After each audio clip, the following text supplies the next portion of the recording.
paling menyedihkan lagi adalah beliau banyak bicara tentang moral politik, bicara soal adat akhlak.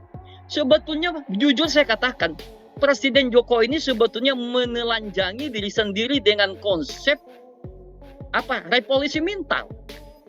Di mana revolusi mental beliau ini yang mereka dari awal-awal sudah mereka janjikan gerakan revolusi mental? Berarti kalau masyarakat banyak yang mengungkapkan kata-kata yang tidak elok menurut kultur para elit yang sedang berkuasa, misalnya tolol, bajingan, pelengak, pelongo. Jadi ini tidak bisa dilihat satu diksi kata yang berdiri sendiri. Jadi Bapak Presiden Jokowi itu masih banyak bicara akan. Ya, the present time, masih bicara outlooking for the future. Lalu apa beliau kerjanya selama hampir 10 tahun sekarang ini? Bicaralah bagaimana penegakan hukum, bicara bagaimana di era Presiden Jokowi praktek korupsi semakin masif para elit-elit politik. Ya, ada korupsi berjamaah, korupsi kebijakan, korupsi politik, praktek rangsiking kepala daerah yang ditangkap oleh KPK.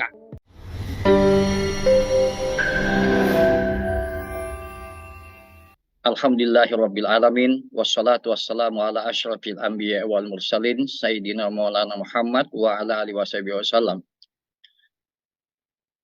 Bismillahirrahmanirrahim. Walau anna ahlal qura amanu wattaqau lapatahna alaihim barakatim minas sama'i wal ardi bima kanu walakin kazzabu fa akhadnahum bima kanu yaksibun. Kawan-kawan pencinta channel YouTube Pusat Kajian dan Analisa Data dimanapun Anda berada, salam hormat, salam sehat. Kita tidak terasa memperingati lagi hari ulang tahun Republik Indonesia yang kita cintai ini yang ke-78. Dan pada hari ini kita memperbincangkan, mendiskusikan mengenai pidato kenegaraan Presiden Jokowi. Dan kita ingin memberikan satu respon kritik dari pernyataan pidato beliau itu. Saya tidak terlalu tertarik sebetulnya merespon soal pidato yang menurut saya ya kampungan sekali menurut saya. Ya tidak seharusnya pidato yang seperti itu, narasi-narasi yang tidak mencerdaskan justru menjadi cemoohan dan ejekan khususnya anak-anak muda milenial. Masa seorang presiden kayak lebay, ada psychological sensitivity, ya disampaikan di forum yang terhormat di depan MPR DPR. Seharusnya sebagai seorang negarawan, pidato how to image of the future, ya wal tanzur nafsum ma qaddamat lighadin, kata Al-Quran, bagaimana membangun satu beyond imagination, memberikan sebuah perspektif ke depan sebagai seorang presiden, sebagai seorang negarawan dari sebuah negara yang besar berpenduduk 275 juta yang terdiri 17.000 lebih pulau, seharusnya memberikan sebuah optimisme dan harapan ke depan sebagai seorang pemimpin negara. Tetapi yang kita saksikan, saya maaf berulang-ulang saya mencermati pidato beliau, saya coba putar berulang-ulang. Saya ingin mengatakan pidato ini nothing, ya, tidak ada yang baru sebetulnya. Semuanya hal-hal normatif yang sudah biasa kita dengarkan. Pertama, beliau bicara mengenai bonus demografi, ya. Pada tahun 2030-an, kemudian bicara soal Indonesia emas tahun 2045. Masyarakat juga bertanya, bonus demografi yang macam mana? Ya. Bukankah negeri ini tersandra kepada praktek korupsi, penyalahgunaan kekuasaan ya, perampokan sumber daya alam. Bonus-bonus seperti ini yang akan diwariskan bagi generasi milenial akan datang, karena ini menjadi catatan di dalam memori kolektif anak-anak muda di Indonesia hari ini. Ya, bonus demografi yang macam mana? Kemudian bicara Indonesia emas, saya kok tidak membayangkan Indonesia emas yang macam mana. Lagi-lagi Presiden Jokowi ini bicara keakanan, ya bicara akan. Lalu apa yang dikerjakan selama 2 periode seperti ini? Jadi masih bicara akan, bicara the present time, bicara the future time. Dan apa yang dilakukan sekarang ini? Yang selanjutnya, saya tidak terlalu banyak, bahkan saya tidak mendengar Presiden Jokowi menyinggung soal IKN. Ya, sama sekali nggak ada satu potong kata pun bicara soal IKN yang menjadi ibu kota di Kalimantan Timur. Juga Presiden Jokowi tidak ada menyinggung soal mega proyek food estate yang tersebar di 5 provinsi di Indonesia. Presiden juga tidak banyak cerita tentang bagaimana negeri ini sudah terperangkap pada praktek koruptif, ya, para pejabat publik, bagaimana penyalahgunaan kekuasaan, abuse of power. Presiden Jokowi tidak banyak bicara soal bagaimana elit capture corruption, ya, para pejabat publik yang terperangkap pada struktur korupsi yang semakin maksimal dan memiskinkan masyarakat. Ini tidak diceritakan oleh beliau. Jadi beliau ini lagi-lagi kita diajak menghayal, bermimpi setinggi langit, bicara soal Indonesia emas tahun 2045, kemudian bicara bonus demografi. Jadi lagi-lagi kita dibawa menghayal setinggi langit, setinggi bintang, tetapi kita tidak melihat bagaimana tumpukan akar persoalan di negeri ini. Seharusnya beliau ini menjelaskan Indonesia sebagai sebuah negara yang memiliki sumber daya alam, tentu Indonesia akan menghadirkan satu kehidupan demokrasi yang lebih baik, kehidupan ekonomi politik yang baik. Tetapi beliau tidak banyak mengungkap soal itu, terutama soal bagaimana praktek penyalahgunaan kekuasaan yang terjadi di era Presiden Jokowi sekarang ini. Yang paling menyedihkan lagi adalah beliau banyak bicara tentang moral politik, bicara soal adat akhlak. Sebetulnya jujur saya katakan, Presiden Jokowi ini sebetulnya menelanjangi diri sendiri dengan konsep revolusi mental. Di mana revolusi mental beliau ini yang mereka dari awal-awal sudah mereka janjikan gerakan revolusi mental. Berarti kalau masyarakat banyak yang mengungkapkan kata-kata yang tidak elok menurut kultur para elit yang sedang berkuasa, misalnya tolol, bajingan, pelengak, pelongo. Jadi ini tidak bisa dilihat satu diksi kata yang berdiri sendiri. Seharusnya Presiden Jokowi harus introspeksi di mana implementasi gerakan gerakan fatsun politik. Justru yang membuat negara ini kacau adalah para perilaku politik, ya, yang tidak memiliki moral politik. Tapi jangan lagi rakyat selalu diajari bahwa rakyat ini nggak punya adat istiadat, budaya santun sebagai orang timur, sebagai orang Indonesia. Tolong Presiden Jokowi dan para jaringannya, kekuasaannya, maksud saya, berikanlah contoh kepada publik, kepada rakyat. Misalnya bagaimana ketelanjangan politik yang sama sekali tidak mendidik bagi bangsa ini, bagi generasi muda. Misalnya Ketua KSP, Presiden, ya, Ketua KSP Bapak Jenderal Purnawirawan Muldoko merebut Partai Demokrat. Ya, yang kedua lagi, bagaimana Luhut Binsar Panjaitan ada upaya-upaya ingin mengambil Partai Golkar. ini sesungguhnya satu etika politik, perilaku politik yang tidak merepresentasikan sebagai adat politik kalau mau bicara tentang moral politik. Ya, ini kan. Jadi jangan kebenaran tunggal itu sekedar ada di tangan penguasa. Berikan juga kebebasan masyarakat memberikan sebuah kritikan penilaian. Ini yang tidak seimbang saya lihat. Bicara soal etika, budaya, politik. Justru yang tidak berbudaya, beretika itu rejim yang ada sekarang ini. Ya, coba kita renungkan. Bagaimana praktek-praktek politik, ekonomi, dan hukum yang sangat telanjang menyakiti hati bangsa Indonesia. Dalam konteks hukum misalnya, coba kita lihatlah. Hukum ini kan tidak lebih sebagai instrumen ya kekuasaan atau instrumen para pemilik modal. Bagaimana kasus Freddy Sambo misalnya yang dapat diskon, mungkin diskon karena menjelang 17 Agustus ya dapat diskon. Jadi kayak orang beli pakaian itu ada diskon dari hukuman mati menjadi seumur hidup.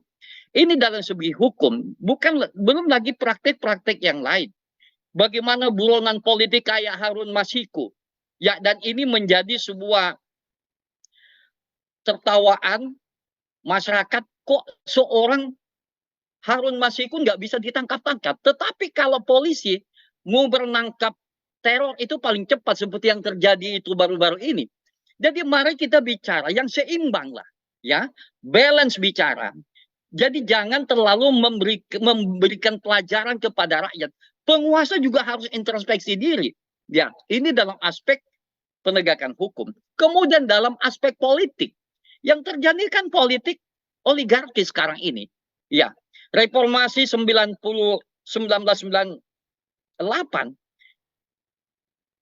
kan sudah gagal reformasi kita ini. Ya, hayalan reformasi adalah merubah struktur kekuasaan yang otoriter menjadi lebih demokrasi. Ini imaginary order bangsa Indonesia, hayalan dan mimpi. Dalam perjalanan waktu, seiring perjalanan waktu, justru demokrasi ini mengalami pembajakan oleh kekuatan pemilik modal, oleh kekuatan kapitalis. Sehingga demokrasi berjalan tidak jelas arahnya. Kemana arah bidu demokrasi ini akan diarahkan oleh penguasa sekarang ini. Itu dalam aspek kehidupan demokrasi kita mengalami kemunduran, mengalami defisit demokrasi. Kemudian kita lihat dalam lembaga-lembaga demokrasi, misalnya partai politik. Coba kita saksikan bagaimana partai politik tidak ubahnya sebagai pedagang, sebagai seorang peternakan politik, menjadi satu instrumen peternakan politik dinasti, feodalisme politik. Ya, Soeharto di akhir-akhir kekuasaan dia baru melakukan politik dinasti. Presiden Jokowi belum sampai 10 tahun bagaimana mendesain, membangun politik famili untuk menduduki panggung-panggung kekuasaan di negeri ini. Dan bagaimana gurita kapitalisme, gurita bisnis yang ada connecting-nya dengan istana. Jadi seharusnya persoalan yang lebih substantif ini diangkat oleh Presiden Jokowi. Bukan curhat soal Pak Lurah, pelengok, dan lain sebagainya. Menurut saya ini tidak terlalu menarik dan tidak substantif kita bicarakan, apalagi disampaikan di dalam sidang tahunan MPR yang live dan disaksikan oleh rakyat Indonesia. Nah, kawan-kawan semua, kita susah untuk mengatakan bagaimana Indonesia ke depan, janji-janji absurd yang muluk-muluk diceritakan oleh Presiden Jokowi menjadi sebuah kenyataan. Misalnya kita coba lihat kritisi bicara soal natural resource, sumber daya alam yang kaya di Indonesia. Presiden Jokowi kan mengatakan bahwa Indonesia memiliki natural resource yang kaya, tapi natural resources ini tidak cukup untuk mendrive Indonesia memasuki satu era globalisasi dunia dan Indonesia menjadi leading di dalam aspek kehidupan ekonomi dan demokrasi di dunia. Tidak bisa hanya bersandar pada kekuatan sumber daya alam, tetapi jauh lebih penting adalah membangun human resource development, sumber daya manusia. Kalau itu kita sepakat apa yang disampaikan beliau. Tetapi faktanya adalah, sudahkah mempersiapkan membangun human resource development itu bagi kita bangsa Indonesia? Sudahkah pendidikan universitas kita berkualitas sama dengan negara-negara tetangga kita? Nggak usah meniru soal Jepang, Korea Selatan. Kita tetangga saja di Malaysia, Singapura. Dan ini kita sudah mendapatkan saingan bicara soal human quality, human value. Dan ini kita memiliki tantangan bicara soal bagaimana era globalisasi, bagaimana bicara kawasan Asia Tenggara dan kawasan Asia. Jadi menurut saya, pidato kenegaraan Bapak Presiden Jokowi itu lebih banyak yang mulut-mulut dan lebih banyak yang bersifat normatif, dan itu bukan hal yang baru. Dan semua orang sudah tahu cerita itu. Bicara bagaimana soal stunting. Jadi bicara soal ya yang lebih tidak substantif, bicara soal stunting. Beliau mengatakan sudah ada penurunan gizi buruk, penurunan kemiskinan. Tapi faktanya kan tidak demikian pada level grassroots. Ya, ini kan kalkulasi matematik yang bersifat makro. Coba kita lihat pada level masyarakat di pedesaan, petani dan nelayan, ya, kemudian di kawasan perbatasan, kemudian bagaimana kehidupan para guru yang masih miskin, kehidupan para dosen, makanya bagaimana menciptakan kualitas sumber daya manusia. Banyak dosen juga masih tukang gojek, banyak guru yang jadi tukang gojek, banyak dosen mencari sambilan di luar. Bagaimana bisa mencerdaskan otak, bagaimana dosen beli buku, bagaimana meneliti, bagaimana memberikan sebuah enlargement kepada mahasiswa. Kehidupan rumah tangga saja para guru, pada dosen masih sakit. Jadi cobalah pidato ini yang lebih diarahkan kepada yang substantif, ya, bukan yang muluk-muluk. Bicara Indonesia emas, bicara soal bonus demografi, bicara sumber daya alam. Nah, ini yang menarik Pak Jokowi bicara soal sumber daya alam. Dan beliau masih membanggakan sumber daya alam. Bahwa Indonesia memiliki sumber daya alam yang melimpah. Tetapi kita tanya sekarang ini, sumber daya alam yang kaya, yang terbentang dari ujung Sumatera Barat sampai Papua di sana, sudahkah mencerdaskan rakyat? Sudahkah memiliki korelasi signifikan dalam pengembangan sosial ekonomi bagi negeri ini? Menurut saya tidak. Ya, justru sumber daya alam kita ini dikuasai para pemilik modal. Ya, coba kita kelapa sawit, coba kita lihat tambang, coba kita lihat nikel. Siapa yang menguasai semua ini? Kita lihat bagaimana nikel di Morowali, bagaimana nikel di Sulawesi Tenggara itu dikuasai oleh kekuatan Cina, oligarki Cina, ekonomi Cina. Bagaimana Papua yang kaya emas, ya sejak tahun 60-an dieksploitasi sampai hari ini, tidak mensejahterakan secara sosial dan ekonomi. Jadi beliau bercerita soal hilirisasi. Coba kita lihat apa implementasi dari hilirisasi industri tambang sekarang ini. Jadi Bapak Presiden Jokowi itu masih banyak bicara akan, ya, the present time, masih bicara outlooking for the future. Lalu apa beliau kerjanya selama hampir 10 tahun sekarang ini? Bicaralah bagaimana penegakan hukum, bicara bagaimana di era Presiden Jokowi praktek korupsi semakin masif para elit-elit politik. Ya, ada korupsi berjamaah, korupsi kebijakan, korupsi politik, praktek rank-seeking kepala daerah yang ditangkap oleh KPK. Ini semua akibat sistem politik yang bernilai tinggi, sistem demokrasi yang berbiaya tinggi. Maka terjadilah para kepala daerah menjadi pedagang kekuasaan, melakukan trading influence dan exchange resources. Dan ada relasi kuasa antara pemilik modal dan para politisi. Presiden Jokowi seharusnya bagaimana bicara demokrasi ke depan. Bagaimana praktek korupsi di Indonesia semakin masif. Ini tidak ada yang diceritakan oleh beliau. Semua yang disampaikan hal biasa-biasa saja yang enteng-enteng saja yang tidak substantif menurut saya. Nah, oleh karena itu, Indonesia yang sudah merdeka berusia 78 tahun, saya diingatkan oleh satu hadis Nabi Rasulullah Shallallahu Alaihi Wasallam, khairul nas man tala umuruhu wa hasuna amaluhu. Syarrul nas man tala umruhu wasu hasan amaluhu. Sebaik-baik manusia adalah yang panjang umurnya dan banyak amal kelakuan kebaikannya. Dan sejahat-jahat manusia yang panjang umurnya tapi kelakuannya jahat, brengsek dan zalim. Ini hadis Nabi.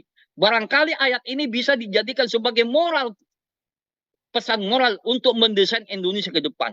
Indonesia berusia 78 tahun. Nah, tentu saja saya bicara soal siapa yang berkuasa sekarang ini, rezim sekarang ini. Ya, Indonesia sudah 78 tahun. Dan sebaik-baiknya penguasa adalah yang banyak amal kebaikannya. Ya, dan bisa mensejahterakan. Sebagaimana firman Allah di dalam surat Ibrahim ayat 36. Allah menggambarkan sebuah sistem kekuasaan yang baik. Kamasali syajaratin thayyibatin asluha sabitun fil ardi wa far'uha bis sama. Sebuah sistem kekuasaan di mata Allah, di mata Al-Qur'an, ibarat pohon kayu yang rindang, di mana pohon kayu itu bisa menikmati, bisa melindungi apa yang ada di sekelilingnya. Kamasali syajaratin thayyibatin asluha sabitun fil ardi wa far'uha bis sama.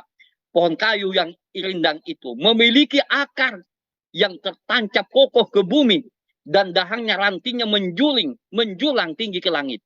Tati ukulahakulainin, memberikan kejahatan kemanfaat dari semjulu dari di mana saja. Jadi tidak ada kelaparan, tidak ada stunting, tidak ada kemiskinan, tidak ada gelandangan, tidak ada orang yang lontang-lantung mencari pekerjaan. Ini pesan moral di dalam Al-Quran surat Ibrahim. Kamasali syajaratin thayyibatin asluha sabitun fil ardi wa far'uha fis sama. Sudahkah Indonesia seperti apa diceritakan oleh Allah di mata Al-Quran, di mata Allah Subhanahu wa taala, menjadi syajaratin thayyibatin dalam usia yang 78 tahun. Nah, teman-teman sekalian, yang kita saksikan adalah ini mengkonfirmasi dari kelanjutan ayat ini.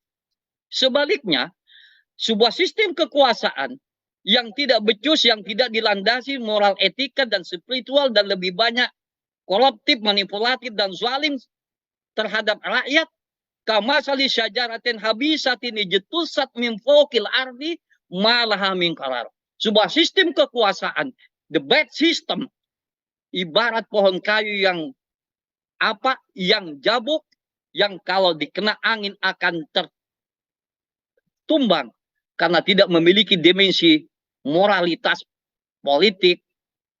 Kamasali syajaratin habisatin ijtusat min fawqil ardi, tercabut dari akar bumi, dan sebentar lagi pohon kayu itu tunggang. Ini soal waktu, ketika angin puting beliung datang, dan ini akan datang. Ini soal waktu. Nah, saudara-saudara sekalian, pesan moral Al-Quran bisa dijadikan sebuah referensi bagaimana melihat Indonesia hari ini yang sudah berusia 78 tahun. Jadi apakah kita memilih menjadi pohon kayu yang indah, syajaratin thayyibatin, atau menjadi syajaratin habisatin ijtusat? Ini tergantung di kepala para rejim ini. Nah, oleh karena itu, kalau ingin rakyat ini tidak mengeluarkan diksi kata pelengak, pelengo, bajingan, tolol, bodoh, tolol, berikanlah contoh keteladanan uswatun hasanah bagi rakyat. Tetapi yang terjadi adalah memberikan keteladanan yang tidak baik, korupsi berjamaah, korupsi politik. Ya, banyak bajingan-bajingan penguasa yang menyalahgunakan kekuasaan, abuse of power. Bagaimana praktek korupsi sekarang yang menggila sekarang ini. Bagaimana akumulasi sumber daya alam, sumber daya ekonomi hanya ada di tangan segelintir orang. Di tangan oligarki. Satu oligarki menguasai 51%. Kalau 10 oligarki, 100 oligarki di negeri ini, apa yang didapat oleh rakyat? Bagaimana janji-janji demokrasi, keadilan sosial bagi seluruh rakyat Indonesia? Negara ini dihadirkan untuk memberikan keadilan bagi rakyat Indonesia, melindungi tumpah darah Indonesia, sebagaimana dalam konstitusi negara, di dalam amandemen Undang-Undang Dasar 1945, dalam pasal 33, tadi Cak Slamet menyinggung bagaimana bumi, udara, laut, dan apalagi itu dikuasai oleh negara. Tapi faktanya hari ini, negara ini sudah menyerahkan setelah bulat dan telanjang kepada para oligarki pemilik modal. Jadi rakyat tidak mendapatkan apa-apa. Laut, gunung, hutan, udara sudah dikuasai oleh para pemilik modal, oleh para oligarki. Jadi menurut saya, pidato Pak Jokowi ini tidak memiliki substantif. Dan itu normal, pidato yang datar-datar saja, dan tidak memberikan sebuah pidato bagaimana memberikan perspektif ke depan rakyat, ada optimisme sebagaimana dikatakan oleh Al-Quran, wal tansur nafsu ma qaddamat ligadin, supaya tidak ada lagi sarjana yang nganggur, ya tidak ada lagi pertanyaan-pertanyaan kebatinan dari para sarjana yang lulus, saya mau kerja apa? Ini pertanyaan penting ini kalau mau bicara Indonesia ke depan, karena Presiden Jokowi tadi bilang harus dipersiapkan sumber daya manusia. Bagaimana? Lewat mana sumber daya kita yang persiapkan? Loh, sistem pendidikan kita juga tidak jelas dengan konsep kampus merdeka belajar yang dengan menteri yang nggak jelas sekarang ini. Jadi ini menjadi perdebatan. Jadi mari kita sama-sama kalau mau bicara Indonesia ke depan, karena negara yang lain juga mendesain bagaimana berebut pengaruh politik, ekonomi di kawasan Asia Tenggara, di kawasan Asia. Jadi masyarakat tidak perlu menghayal, diajak menghayal, bicara akan dan akan. Tetapi yang dibutuhkan hari ini, bagaimana anak bisa sekolah, bagaimana memilih universitas yang berkualitas, bagaimana istri yang melahirkan tidak lagi menggade emas, ngutang ke sana kemari untuk mengeluarkan istri dari rumah sakit. Kemudian bagaimana anak di lampu merah yang minta-minta. Bagaimana tenaga asing Cina itu berbondong-bondong naik pesawat, satu pesawat datang ke Morowali dan Sulawesi Tenggara. Bagaimana di kampungnya Faisal Assegaf di kawasan timur Indonesia yang banyak sumber daya alam itu dikuasai oleh para Cina-Cina itu. Ini yang tidak disinggung oleh Presiden Jokowi. Jadi pidato yang tadi itu pidato yang tidak mencerminkan sebagai seorang presiden dan tidak mencerminkan seorang negarawan. Menurut saya Indonesia ini dibutuhkan satu kepemimpinan dan keteladanan. Jangan mengajari rakyat bicara keteladanan, bicara moralitas. Coba para rejim sekarang ini mengamputasi dulu. Ya, ibda binafsik. Mulai dari dulu baru bicara sama rakyat. Kalau rakyatnya diajarin seperti ini, rakyat juga bilang, loh, mana revolusi mentalnya Pak Jokowi? Tapi ternyata praktek korupsi bukan merangi menu, maka grafiknya naik. Bagaimana kasus BTS, bagaimana kasus Harun Masiku, bagaimana kasus Basarnas, dan lain sebagainya. Jadi capek untuk kita mengurut satu persatu, karena terlalu banyak persoalan di era sekarang ini. Reformasi 98 itu sudah mati suri, dan tidak ada lagi satu mimpi ke depan. Yang ada adalah pesimisme masyarakat Indonesia. Jadi mari kita bicara yang pasti-pasti, yang nyata saja. Masyarakat tidak perlu lagi diayak menghayal. Masyarakat sudah lama menghayal. Ini sudah 78 tahun. Saya ingat satu tulisan yang itu Adam Smith. Sorry kalau saya sebut nama. Dalam bukunya Nation Waiting. Bangsa yang sedang menunggu sebuah perubahan, menunggu sebuah transformasi ekonomi politik yang lebih demokrasi. Yang ada sekarang ini, apa dikatakan oleh Profesor Hannah Arendt, kita sedang mempraktekkan apa yang disebut the banality demokrasi. Banalitas demokrasi atau duitokrasi. Duit yang menjadi segala-galanya dan mendesain sistem demokrasi sekarang ini. Ini saat-saat tahun politik sekarang ini. Para politisi, calon legislatif, calon DPD ini siap-siap mengeluarkan spend of a lot of money. Karena uang sekarang ini menjadi segala-galanya dalam kontestasi demokrasi di Indonesia. Bagaimana mungkin kita bicara demokrasi substantif akan datang kalau money is everything? Happy ngatur negara, kata saudara-saudara kita dari Sumatera Utara, semua uang. Jadi Cak Slamet, Cak Faisal Assegaf, Abang Profesor Jadi Profesor Daniel, ini sahabat saya juga ada Ada nih, Pak Dekan. ada Dokter Muhammad Ali juga itu dari Ada nih FISIP sahabat Universitas saya ini. Muhammadiyah. Ini Siap. Assalamualaikum. teman kuliah waktu saya S3 di Brawijaya ini. Bapak Dr. Muhammad Ali, Dekan FISIP Universitas Muhammadiyah,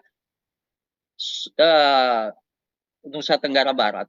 Jadi ini saya terakhir saya ingin sampaikan, saya pakai ini topi adat dari Pontianak Songkok Melayu. Baju yang saya pakai ini adalah baju batik dari Tanah Bugis Makassar. Karena Pak Jokowi menyampaikan sedang pakai baju adat dari Mempawai. Di mana tadi itu? Bilang dari mana?